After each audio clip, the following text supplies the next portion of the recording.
The Purdue Boilermakers are on the road this week, taking on the Nebraska Cornhuskers in Lincoln. A 3:30 Eastern Time kickoff at Memorial Stadium. Our pregame show gets underway at 2:30. Boilermakers trying to bounce back after a 30-13 setback last week against the Wisconsin Badgers. Again, 2:30 is our airtime, 3:30 the kickoff this week.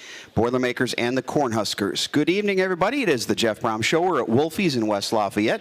We'll be talking with the head coach here for the next hour about Boilermaker football. You can get your questions in at 888-246-2678. We're also on Facebook tonight on the Purdue Athletics site, so you can let us know where you're watching from, and if you have questions there, you can leave them as well. A little bit later on in the show, we're going to hear from offensive lineman Tyler Witt and linebacker Jalen Alexander. But the head coach will be with us next. It is the Jeff Brohm Show, presented by the Rohrman Automotive Group from Learfield. It's a key piece up front. Slipping into the backfield and making a nice play. Defender, third down back checks in. Wisconsin looking for 8 yards here. Karlaftis chasing. Mertz escapes, but then gets popped at the 29-yard line. They brought in both Jack Plummer and Austin Burton as a change of pace guys, and Jeff Brohm expects to do that again here today. But it's starting with O'Connell, and he's finding the tight end Payne Durham. Braylon Allen again is the back. Allen, flag, as he pushes the pile. There's that strength. Now the ball's loose again. Purdue says they've got this one, and they do. We got to see what the penalty's about. After Burton got one snap. Pressure, O'Connell completes it. And there's Milton Wright, the junior from Louisville. He did play 64 of the 78 snaps last week. All kinds of time, and he's got Durham. Touchdown, Boilermakers. Tied at 13, Purdue with the football back, 2nd and 9. O'Connell on the play action, finding Durham again. Great job by O'Connell.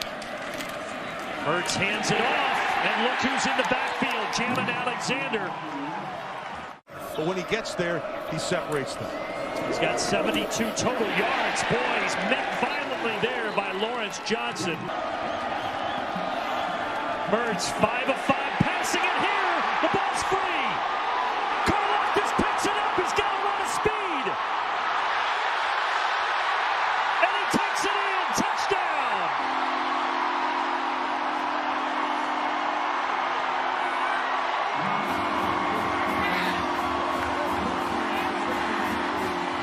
Braylon Allen checks in. They fake the handoff to DK. Sack.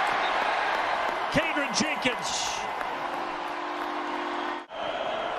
Number 5, Karlaftis. Welcome back to the Jeff Brohm Show. We're live at Wolfies Grill with the largest view of the game outside of Ross-Ade Stadium. Again, 888-246-2678 is our number.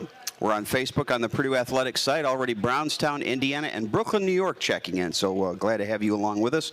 Well, Jeff, sports can be a humbling experience sometimes, and you were riding high after a win against number 2 Iowa, and a week later you're down after a loss to Wisconsin. But the great thing about sports is you have another chance next week to go and get back on a high. You are correct. Every week's a new season, and you know, we didn't play the way we wanted. We did play a good football team.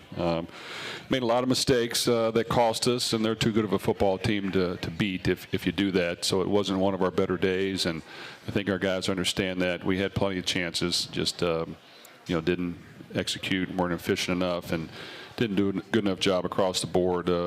So, you know, we've got a lot of work to do, and we understand that in order to win football games in this conference, you got to, you know, do things at a high level and raise the bar and play your very best. And, you know, our guys have worked hard so far this week, and we want to continue to do that and you know, take the field on Saturday as confident as we can and go out there and be aggressive and do the small things correctly.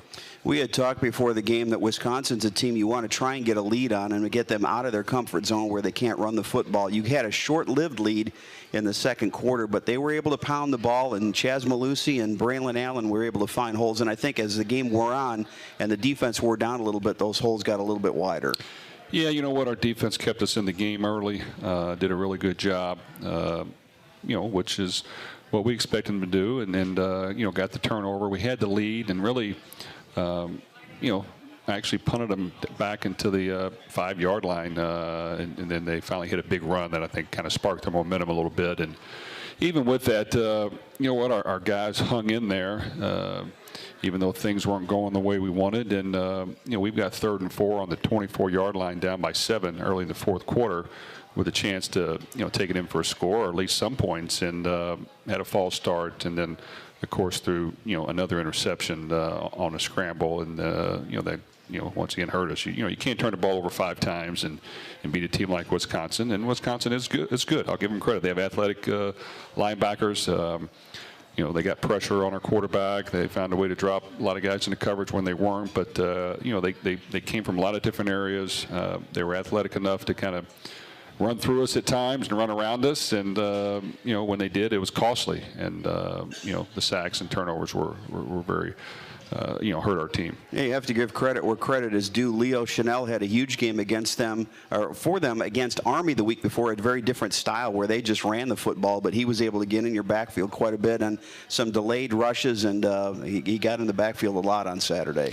Well, he's very active, and that's their style of defense. When you watch them, they you know, they play with stand-up defensive ends that are really linebackers, and they're always bringing somebody you know, that's athletic and dropping someone to coverage and disguising coverage, and doing a really good job of it. They've always played good defense. We know that, and you know, we didn't play efficient, and we didn't do the things that we had to kind of, you know, get them on their heels. And when that happens, things got out of control a little bit, and you know, we couldn't pull it off. All right, let's go to the phone lines. Daryl is calling in from Philadelphia tonight. Go ahead, Daryl, with your question.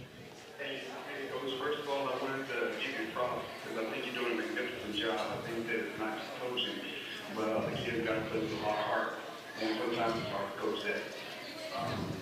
I did have a question. When is Vander Harbaugh going to be back, or you expect? I know you're hopeful, but it seems like the offense is kind of built around his performance. And it's kind of hard to replace that when you don't have a lot of depth. Well, thanks for the call. Yes, you know, the running attack has suffered, losing Xander, and you know, not having the depth there that we need to. And our guys are playing hard, and you know, the ones that are out there, they're working hard, and we still got to find a way to execute and do better. You know, we're hopeful Xander can get back here soon. You know, maybe this week, maybe next week. It's still too early to tell. But he's working hard at it, and you know, he was a big piece of our team and offense, and really did a great job for us this past year. And you know, you know, yes, it does hurt a little bit, but we just got to overcome it, and we've got to get the next guy, and next guy's ready, and go out there and produce anyway. Daryl, thanks for calling in. Again, 888-246-2678 is our number. It is the Jeff Brohm Show, presented by the Rohrman Automotive Group. We'll be back with more after this from Learfield.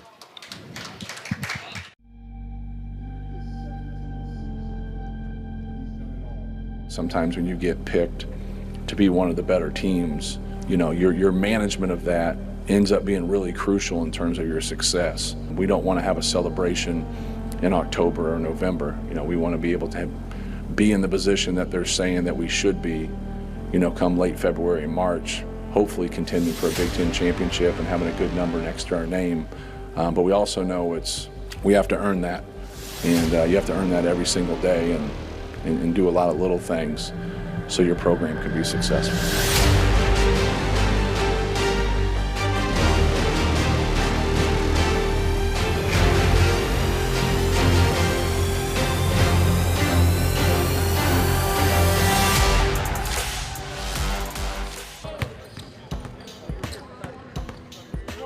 First day out, baby! 25th year.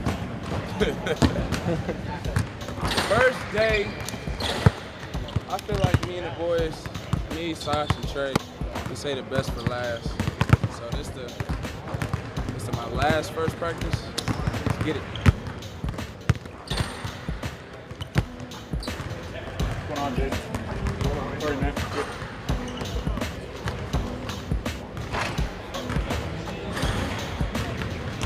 Come on, baby. Really good one. Energy on 3, 1, 2, 3. Energy. Let's go.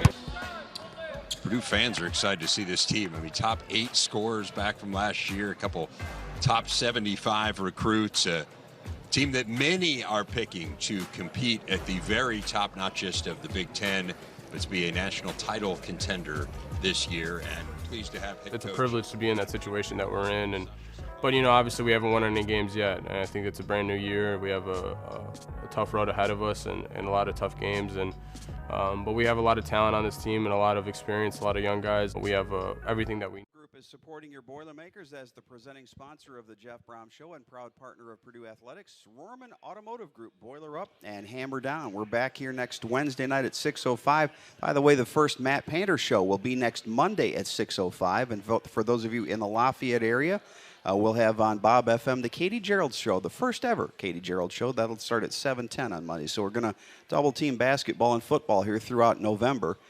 Checking in tonight on Facebook, we have Evansville, Michelle Clisby watching down in Florida, Kentucky checking in, Noblesville, and Wisconsin. One of the bright lights, Jeff, on Saturday, and that was the play of Penn, who caught your only offensive touchdown, had over 100 yards receiving, and he was a big factor in the offensive attack. Payne's always been a great leader for our team. He's a guy that came in and has worked his tail off. You know, he plays tough. He plays with nicks and injuries. He tries not to come off the field. He's battling through some things now. But, you know, they were doing some things to take away David and, you know, really buzzing out underneath with their linebackers and having a safety kind of drop in that window where we like to hit them in that second level. And because of that, the middle of the field was open, and they were kind of just daring us to, you know, hit the tight end on some routes. We actually did. You know, they did a good job of breaking on the ball, and they knocked one out. They did a good job of breaking on the ball, and they stripped one. But in between there, Payne did a good job of, you know, working the middle of the field and playing tough, and, you know, was for sure a bright spot on our offense. You know, we know that football, as many other sports, is a case of a lot of copycatism, and I would assume that how Wisconsin defended you on Saturday is how a lot of teams are going to try to defend you, particularly with David Bell. So probably not the last time you're going to see that this season.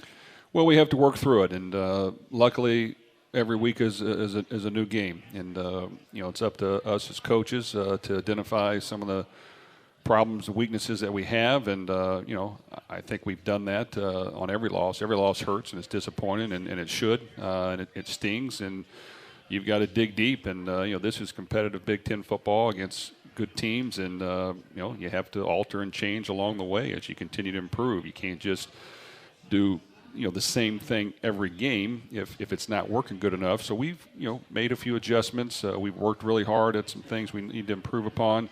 And this is a good football team. You know, last year they were much improved as far as really they beat us pretty good. We hung in there and fought to the end and made a comeback, but it wasn't a really good day for us on the field.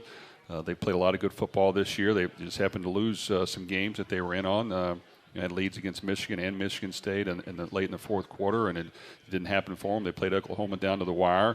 So, you know, we're going to their, you know, home turf, and we've got to make improvements. And, you know, college football is a new game each week, and you see some teams win and some teams lose, and we've got to just figure out a way to get better, be competitive, hang in there, do a lot of these small things correctly, and find ways to, you know, move the chains in a lot of different ways and not just – you know, rely on, you know, Aiden to win the game for us. We have to have multiple targets and multiple people doing good things. You know, it feels like Adrian Martinez has been at Nebraska forever, and I was shocked when I looked at their roster and realized he's only a junior. He's got another year of eligibility he could use after this one, but he's a guy that really makes their offense go. Well, he has a lot of experience, and he's athletic and strong, and, you know, he's done a better job passing this year. You know, that used to be something that he wasn't as good at is running the football, but he still can run. And that's the dangerous thing about him is, you know, when you think you have guys covered, he can make a lot of broken plays, look really good, and that's, you know, great quality to have as a quarterback, and he does it every game. So just when you think that, you know, you got him stopped, he's going to break free and make some plays. So we have to contain him. We got to make sure we know where he's at and bottle him up and have guys on the second level ready to break when he goes to run. And if not, you know, they're going to score points, and that's kind of what Adrian does really well, and that's what their offense is built for. They're going to spread things out and give him space and room to do his thing, and we've got to do a good job against that. And last year was not a good day for us on defense or offense against them. You know, a guy like Adrian Martinez can really put you in a jackpot because on one hand, you'd like to get pressure, you'd like to get up the field, but if you get out of your lanes or don't have good gap pressure or good gap integrity, he's going to make some 20 and 30-yard runs. So you're a little bit in between and in betwixt there. How do you defend a guy like that? Well, you're correct. You've got to do multiple things. So, you don't want to let him sit back there and just take all day, because that's really not how we've played this year. We've played by being aggressive and attacking, and we got to continue to do that. Now, when that happens, we can't let him slither through. So we have to have that second level ready to break. We have to have somebody, able to, see that, even if it's, a linebacker or a defensive end. And sometimes safeties have to really be aware of, yes, we want to guard the play and help on some of the in-breaking routes and things like that. But when he goes to scramble, we've got to be ready to break and make tackles. Otherwise, he's going to run for a lot of yards. Looking at their numbers, it seems like, at least statistically, they're throwing the ball down the field a little bit more than they did last year. If you look at their yards per attempt, it's way up from what it was a season ago. Well, like I said, they have thrown the ball more, and he has thrown it better. And I think they're trying not to, have him run as much, because they want him to be healthy and be able to do his thing. So I think they've kind of found a good balance where they're, spreading the field, running the zone read, the option read, the power read, all those things, but also the play action off of it has been good for him. And then, of course, his scrambles have gotten him a lot of yards. All right, we'll have more with the head coach in 2 minutes. It's the Jeff Brohm Show, presented by Rohrman Automotive Group from Learfield.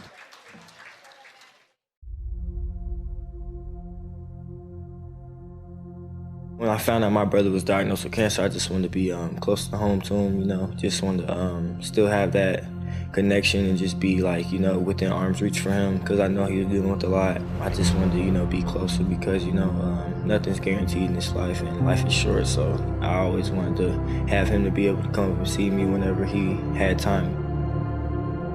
He went through 29 rounds of chemo. He was diagnosed July 23rd, and he beat it of last year, April 17th. We were in the car. I was home actually for a weekend, and I asked him, I was like, what do you think about me wearing 29? He kind of laughed. He was like, 29? He was like, you're a receiver. He was like, we were at 13, because in high school he wore 13 like me. And I was like, no. I was like, you went through 29 rounds of chemo, what do you think? And he kind of just looked at me and paused, and he was like, okay. I was like, all right, we're good with it. And then I called Coach Shep, and I was like, I want number 29. He was like, you sure? And I told him the reason. He was like, oh yeah, I got you. I thought at least the most I could do was wear the number 29. O'Connell off his back foot on a jump ball, and it's caught. What a grab that time by Brock Thompson. I know how much he loves sports, because he was so interactive in all of them. Like every sport you could think of, he loved to play it, anything. And just for that to happen, his situation, it's tough in a sense, because every time I put on my jersey number 29, it has significance to it. It touches my heart, just running out of the tunnel every game, home or away, and every time I step on the field, every play, it's just always in the back of my mind, I know he's watching me. Even though if he's not physically there, I know he's watching me. I know after the game, if I'm not doing what I'm supposed to do, I know I'll hear from him. Brock Thompson picking up some yardage and picking up a first down for Purdue. I just feel like for Purdue to, just have a specific game every year where they touch on cancer and the people that are still fighting. Welcome back to the Jeff Brohm Show. We're live at Wolfies Grill with the largest view of the game outside of Ross-Ade Stadium. Hello to Cumberland, Indiana, West Lafayette, and our good friend Kenny in Brookston watching in tonight on Facebook. And again, our phone number 888-246-2678. And Michael from West Lafayette is on the line. Michael, go ahead. Good. Good.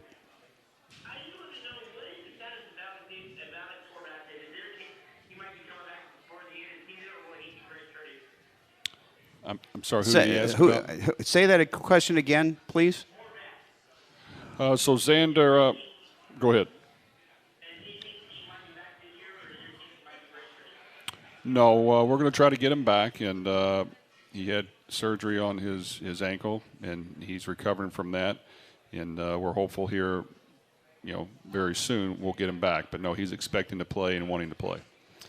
We've talked about Nebraska's offense. One guy that we didn't talk about, though, is their tight end, Austin Allen. And you've done a pretty good job this year with Notre Dame's tight end, and last week with Wisconsin's tight end, shutting them down. So hopefully you can go 3 for 3, because Allen is a big part of what they do offensively.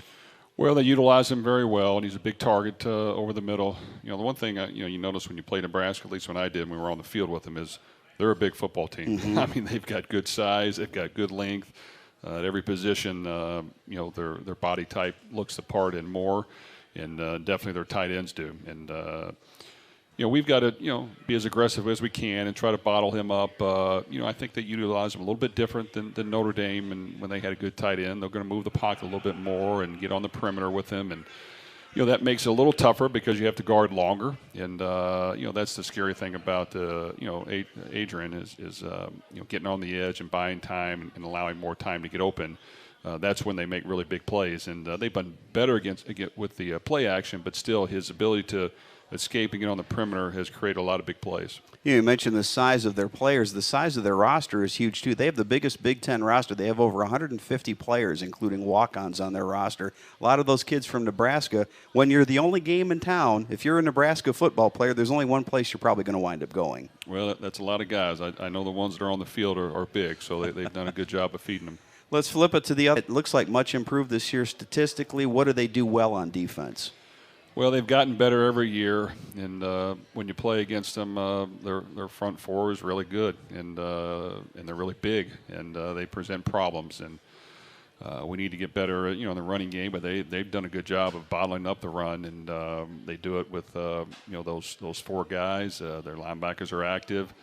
In the secondary, they've been much more sound. They have good size. They have a ton of size in the secondary as well. I mean, they're going to have corners that are 6'1", 6'2", and good-sized safeties. So the matchups are a little tougher in the one-on-one matchups. We got to figure out a way to win a lot of different ways on different routes. But we've got to create the ability to move the ball in many different ways and make sure that we're running when they want to take away the pass and passing when they give us the opportunity and passing when we have to. So everything just has to be much more efficient. We've got to get positive yards. We can't have turnovers and sacks, and we've just got to continue to work hard to get points. We've talked a little bit about offense and defense. We haven't hit special teams, and I think all players throughout the course of a season have their ups and downs. And Mitchell Finneran looks like he might be in just a mini slump. He missed an extra point for the first time this week. He's missed a couple of field goals here. Is there anything that you're seeing different from him, either in practice or on Saturdays? Well, like all things, you go through streaks, and really, he's practiced how he's done in the game. He's had a couple weeks where he hasn't been as sharp, and I think his confidence has been shot a little bit, which has caused him to miss. You just got to get his mojo going, and that's kind of with all of us. You're gonna face good teams, and you're gonna win, and you're gonna lose. And when you lose, you have to, have the perfect combination of, being disappointed and angry and upset and figuring out a way to get better. And then you've got to believe in yourself and understand that, you have played a lot of good football, and he has kicked a lot of really good kicks, and he's done it in practice, and you can't allow a few mistakes here and there to, cause you to make more. And that's kind of the challenge for every college football player and every college coach is you've got to, believe in what you're doing, be able to make adjustments along the way, but continue to keep confidence. And when you do that, then you can do special things, like you can beat Iowa at third place. You can find ways to win games because you're, taking it seriously. You're working hard at it. And, come game day, you're getting your mojo back and you're going out there and playing aggressive. All right, we're at Wolfies in West Lafayette. When we come back to the Jeff Brohm Show, presented by the Rohrman Automotive Group, we'll hear from Tyler Witt. This is Boilermaker Football from Learfield.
Griffith, great one touch. Now she finds Matthews, who releases Ali Musellem. Musellem free at the top of the 18. She drives one at goal, and it is in the back of the net. Ali Musellem with the go-ahead goal. 17 minutes and 10 seconds remain here in the second half. A beautiful play by the Boilermakers. Ali Musellem in space makes good on the opportunity. You see she gets a great first touch, a solid second touch, and a driving shot. Nebraska leads Minnesota up in Minneapolis. Another shot for the Boilermakers and another goal. Oh my gosh. Purdue with a late goal. 10.5 minutes remain, and the Boilermakers now lead 2-0. At this one, we can see it's Musellem again driving on the far side of the box. A great cross to be credited to Emily Matthews.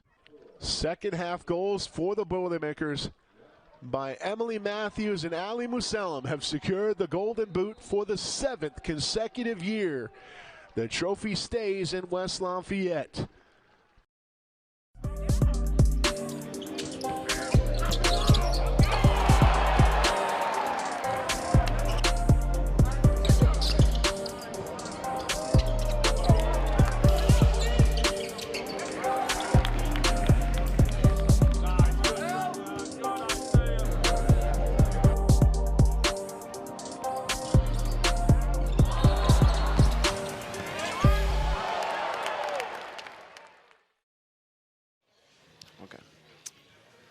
It is time for the Pro Boilers feature, where we look at how former Purdue student athletes are doing their professional sports careers. Pro Boilers is presented by Indiana Kitchen Premium Pork Products. Get to know us at indianakitchen.com. Both our Pro Boilers and Indiana Kitchen are boiler made. Marcus Bailey had a couple of tackles last week for the surprising Cincinnati Bengals in their win over Baltimore.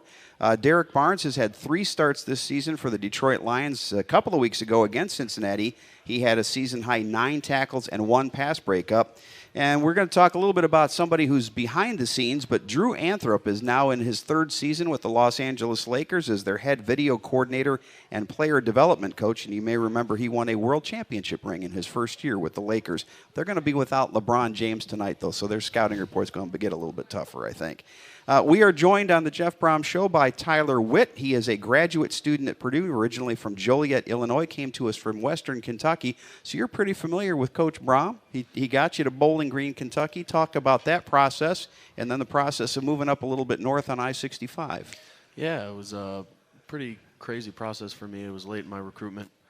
You know, I had sent my tape out to a bunch of schools, and Western Kentucky was one of them. Grad assistant reached out to me saying that they had a decommitment. So I got on the phone. They flew Coach Callaway out to see me at my high school. That weekend I officialed, and I loved it so much, fell in love with the staff and the campus, that I decided to commit there. So when Coach Brohm decided to come to Purdue after, I guess you were with him a year in 2016, was there an urge to go right away? Did you want to? What was the process of how long you decided to stay at Western Kentucky before you came here? I mean, you know, once I was there, I tried not to, you know, they tell you when you go through recruiting not to commit to a coaching staff. It helps that when you enjoy the coaching staff and what they do for you. But at that point, I wasn't ready to leave. I was committed to my friends and the team as a whole, and I was ready to, you know, determined to finish my career there. But with the COVID year, I decided to see what the transfer portal had to offer me. So what has it been like making the transformation from the Conference USA to the Big Ten and from Western Kentucky to Purdue? You know, I would say it's a lot different. You know, Group of 5 school, they don't have a lot of funds to, you know, finance their stuff as much as the Big Ten. So, you know, everything's a bit more upscale here, and it's nice. I've enjoyed the change, and you know, I think it's benefited me as a player. So you've enjoyed the football performance complex where you have to spend a lot of time, right? Yeah, absolutely. I actually spend pretty much my whole day there. So, you know, I enjoy it. I enjoy the staff. I enjoy the nutrition staff as well. They all play an important part of how I play every weekend. So you've had a chance to play at Notre Dame already this season. You're going to play at Nebraska this week. A couple of weeks from now, you get to play at Ohio State, the big stage. And when you come to Purdue, you get a chance to play on the big stage.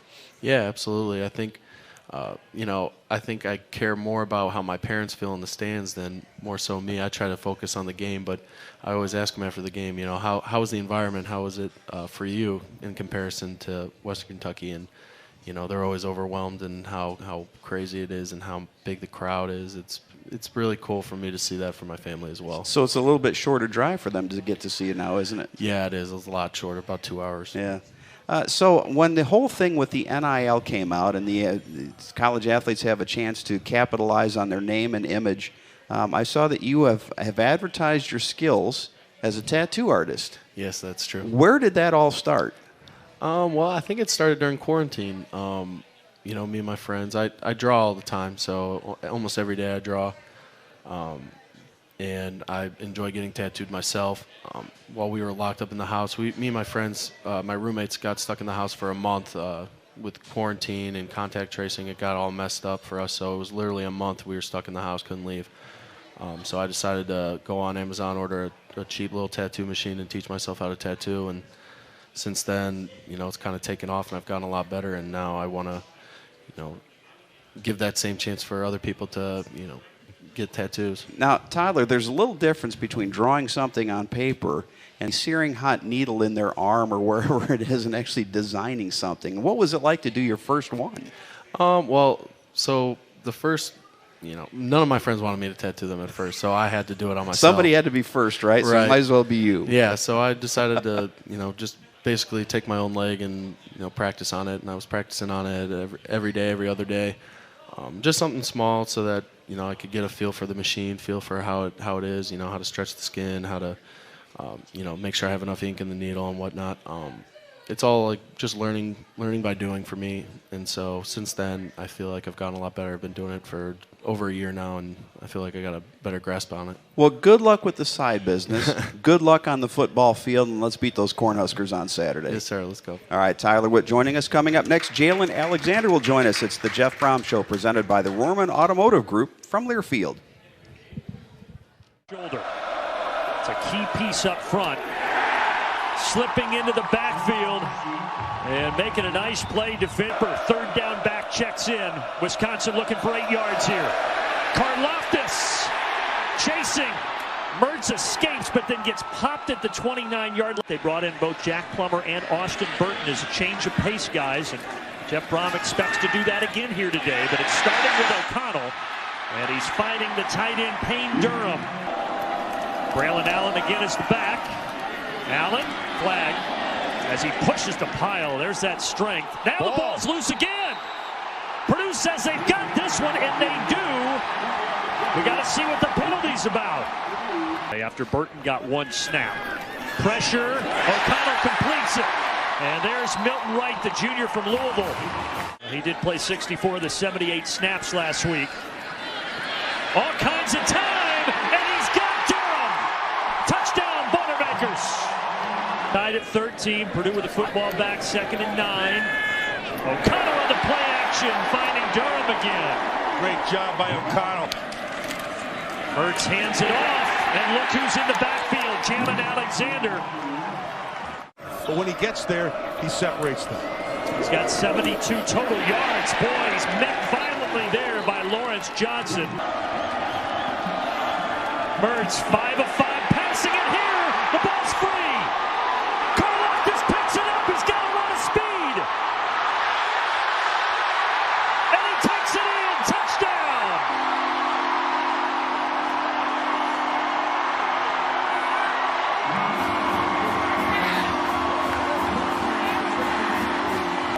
Braylon Allen checks in. They fake the handoff to DK.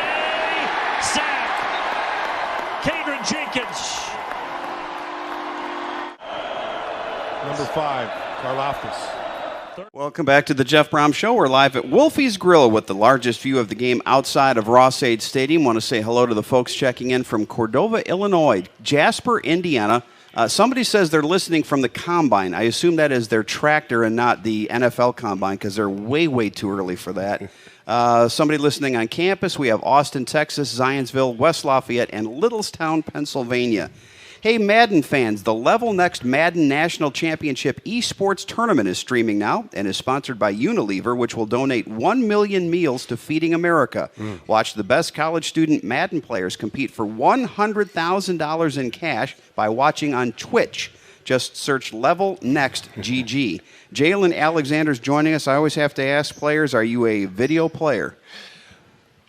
Man, I do play video games, but I'm not too much into it, though. $100,000 at stake. You might want to practice on, if you got time between football practice and class. Just suggesting there. I got you. Jalen is from Hoffman Estates, Illinois. He is a senior here at Purdue. He's the Boilermakers' leading tackler so far this season. Give me a grade. How would you say your play has been so far this season? I feel like I've been playing pretty good this year. You can always get better, though. So, I'm still trying to improve on things, But I feel like, so far I've been doing good. Things really changed a lot on the defensive side. You had 4 new coaches come in during the off seasons. First of all, talk about your position coach, Coach Lambert, who is one of the co-defensive coordinators. What has he brought to the staff? He's brought everything. Coach Lambert's a great dude. He's smart, super smart. He brings energy. He brings enthusiasm. He brings love. And that's the best thing about him. And one thing he always tells me, tells us is that we can't lose our composure. So, he's a pretty chill guy. He doesn't want to get mad at a lot of things, if you mess up, next play type of situation. So, that's the type of things that, I learned from Coach Lambert, and the type of things I love from him. This seems like a much more aggressive defense than it was a year. I would have to imagine it has a lot more fun to play. Yeah, it's definitely more fun to play with. We fly around a lot. We're definitely aggressive. We talk a lot, and I definitely think that's what took our game to the next step.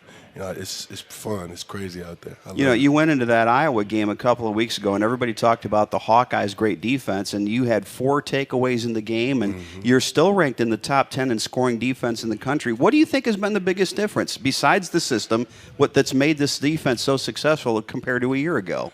Like I said, it's the talking. I feel like the communication has took our game to different levels than we thought. Because when you talk, you pretty much know like everything that's going on. Every situation, everybody knows what's going on. You're attentive. You know what's going on the field. So I feel like that's one thing that brought our game to a next level. And we're thinking about turnovers. We're thinking about the ball. We're thinking about getting the ball out the air. We're thinking about getting strips. Those type of things. It helps your defense elevate. It takes the game to a whole different level. And then, we're all tight off the field. And the off-season training is really what brings that tightness, that brings that connection. And we had a great off-season. So, working together, working with them boys and being outside and, just talking, just being as a team, that's what took our defense to the next step. I'm always interested when I look back at some of the high school statistics that some of the players have brought with them, and you had a great career defensively, but I'm also looking 71 receptions as a senior with 8 touchdowns. So when do you lobby to be the next two-way player at Purdue? I be telling Coach Shep, man, put me in there. I could run a route, get us a touchdown, first down or something. It might be tough to get on the field with this receiving core, though. I'm going to say if you might take another position. Let's talk about this game this week against Nebraska. As we talked with Coach early on, the great thing about athletics is you always have a chance the next week to rewrite the chapter and rewrite the script. Talk about the attitude of this team coming off a loss against Wisconsin and getting ready to play in front of a big crowd at Lincoln. I feel like, a few games we lost this season, we definitely could have won. So, taking that into this game, which last week I feel like we could have won, but, it was last week, new opportunity. So taking this, that type of feeling into this next game is like, okay, we're about to go away, about to go to Nebraska. That was our last game last year. We didn't play so well. So, all those things is keeping our energy high, keeping us focused on what we got to go finish, and go focus on. Chicago area guy, this is kind of your season, your time of the season. This is football weather. We're getting into the 50s and 60s and getting a little gritty. You get those 70s and 80s out of here. This feels like Big Ten football. Yeah, it's definitely Big Ten football. It's the Midwest. You got to love it. You got to love it. Well, Jalen, we're looking forward to a great game against Nebraska this week and a great November to finish out your season. Good luck the rest of the way. Yes, sir. Thank you. All right, we'll have more with Coach Brohm right after this. It's the Jeff Brohm Show presented by the Rohrman Automotive Group from Learfield.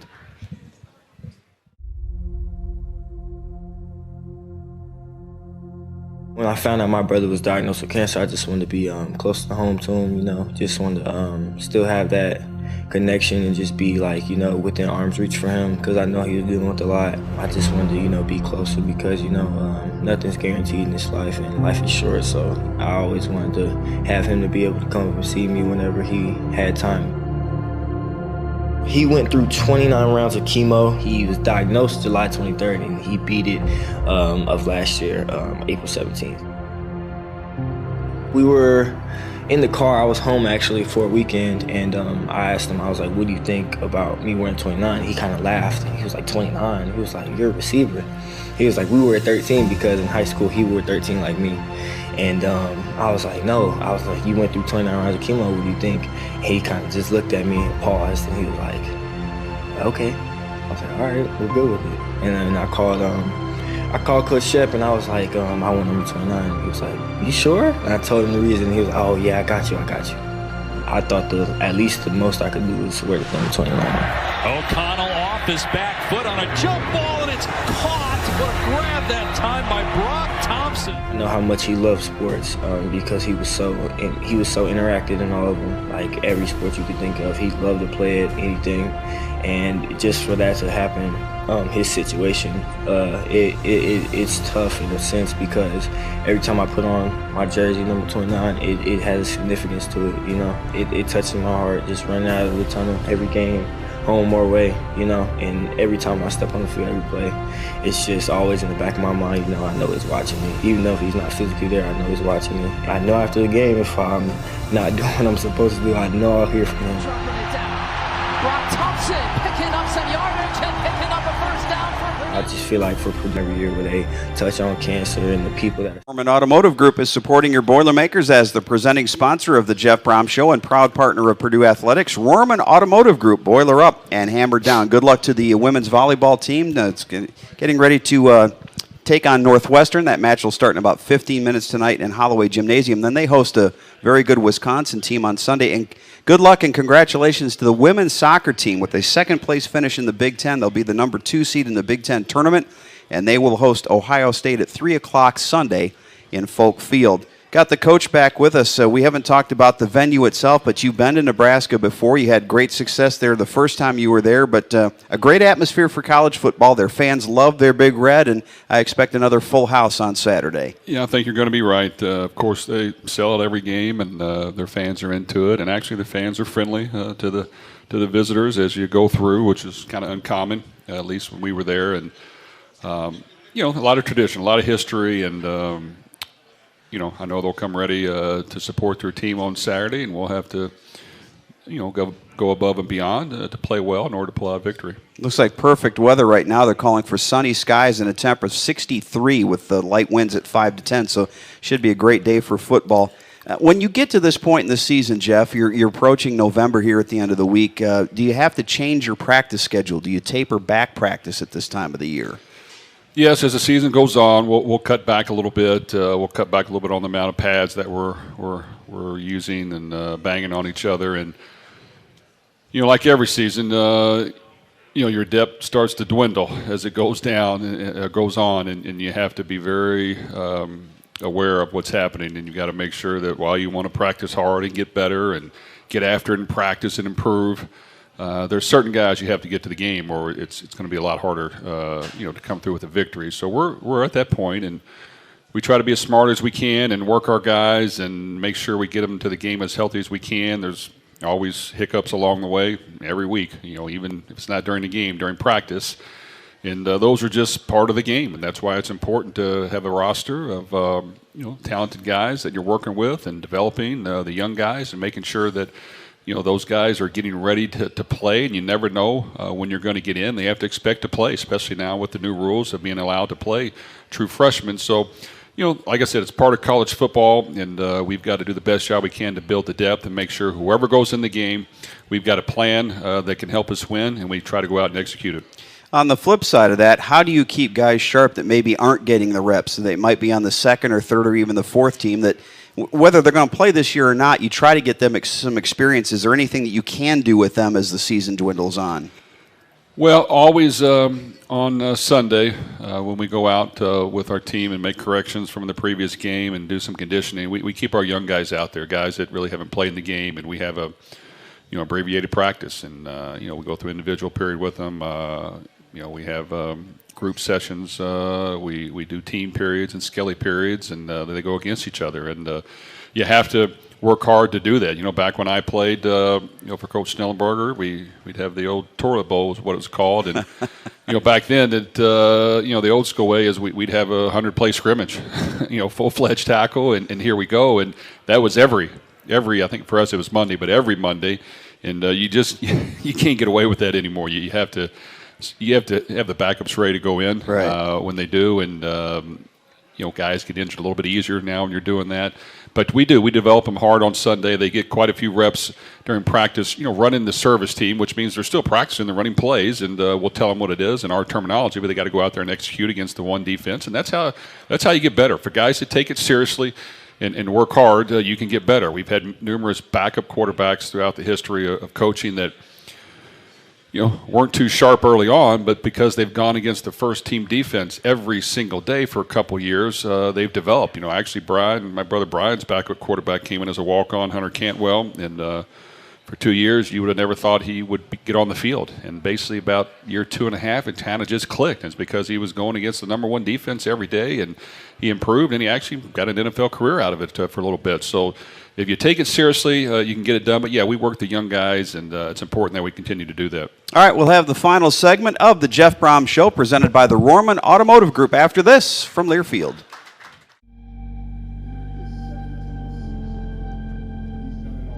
Sometimes when you get picked to be one of the better teams, your management of that ends up being really crucial in terms of your success. We don't want to have a celebration in October or November. We want to be able to be in the position that they're saying that we should be, come late February, March, hopefully contending for a Big Ten championship and having a good number next to our name.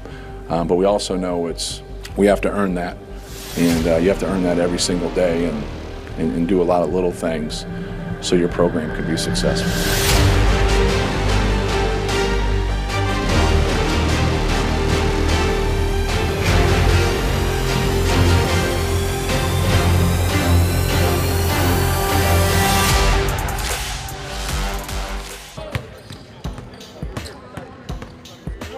First day out, baby.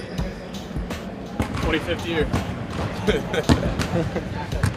First day, I feel like me and the boys, me, Sash, and Trey, we say the best for last. So this is my last first practice. Let's get it. What's going on, Jake? What's going on? Sorry, man. Good.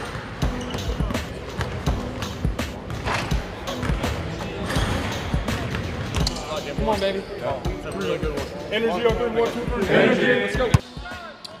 Purdue fans are excited to see this team. Top 8 scorers back from last year, a couple top 75 recruits, a team that many are picking to compete at the very top, not just of the Big Ten, but to be a national title contender this year. And pleased to have head It's coach. a privilege to be in that situation that we're in. But obviously we haven't won any games yet. And I think it's a brand new year. We have a tough road ahead of us and a lot of tough games. But we have a lot of talent on this team and a lot of experience, a lot of young guys. We have Boilermakers and Nebraska Cornhuskers on Saturday from Lincoln. Jeff, we've known that George Karlaftis is a pretty talented football player, and I think he's shown scouts a lot. He showed them a little bit of speed on Saturday. I'm not sure that we knew he had. He ran away from Wisconsin's offense on that fumble recovery. I tell you what, I was impressed. I knew he had good speed and power and was a great player, but when he picked up that ball, no one was catching him. And I'm telling you, that's a rare talent, and it was impressive what he did. You want to put him in at running back and let him go run and do your thing if you didn't care about getting him injured for the defense. But, man, he's talented. He's worked extremely hard, and there's not anything he really takes lightly. And he's just a gifted player, and he's got a bright future. And he's a guy, too, that I think really likes the big stage. It seems like the brighter the lights, the better George plays. Well, he does, and I think he's proven this year what type of talent he is. And while he had a very good freshman year and he was injured last year, he continues to get better. I mean, he works at it. He puts in the effort, the time, the commitment. He's a great team player. He wants to win, and he's been a dominant force at his position. You know, it's gratifying this year when you have all the defensive guys that we've had on, and Jalen was another example tonight, talk about how much they enjoy playing in this system. What a difference a year can make, a scheme can make, and an attitude can make. And we've seen it. The results have borne that out this year. Well, that's what I wanted to get back to is being aggressive and letting our guys play. And fortunately, we've found the right mix to this point of staying on the attack and utilizing our talent and letting those guys go play. I think it's important.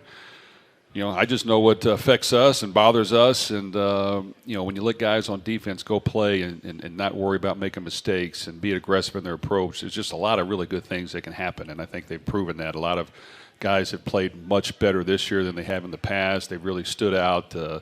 And not only that, they do it every day in practice. This is something that we've seen ever since we went to this in the spring and in the summer and fall is these guys, I was like, man, these guys are either they're really good or we got a long ways to go on offense because they had the upper hand, and I give them a lot of credit. But I think they feel better being able to attack and play downhill and not scared to make mistakes. I think the other thing that can help out in a situation like that is if you can have immediate success and you come out your second game, you pitch a shutout, you've played pretty well defensively all season. When they can see the results on the field, it just reinforces what you're doing. Well, it definitely does, and we've been able to keep most of the guys healthy on that side of the ball, for the most part, and that's been important as well. But we have a lot of depth. There's probably quite a few more defensive players on our team than offensive players right now. We wanted to build that up. We wanted to put more guys on that side and make sure we had enough and had enough depth at the defensive line position, the linebacker position, which we really do. We have a lot of guys at those positions. Defensive backs, we need a little more depth there. But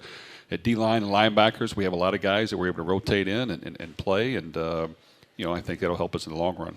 Well, the Boilermakers and Cornhuskers this week, I think it's safe to say both teams are desperate for a win and needing a win. And good luck against those Cornhuskers because it's going to be a big battle on Saturday. Okay, thank you. All right, the Boilermakers again teeing off at 3:30 in Lincoln. Saturday we'll have the pregame show starting at 2:30. The Boilermakers also will be playing at home against Michigan State. Their next home game is November 6th. The start time on that has not yet been determined. That won't be determined until Monday, so we won't know when the next home game will be, other than we know it is November 6th. And again, we'll have a first Matt Painter show coming up on Monday night here at 6:05 from Wolfies. After that in Lafayette on Bob FM, we're going to have the first Katie Gerald show, so we'll be joining us for that. And again, we'll have the Jeff Brohm Show here all season long, Wednesday night at 6:05. Our engineer tonight is Wes Scott. Our producer, Ray Clapmeyer. And again, the Boilermakers and Cornhuskers from Lincoln. We expect a sellout. We expect a loud crowd. And we expect a great day for football.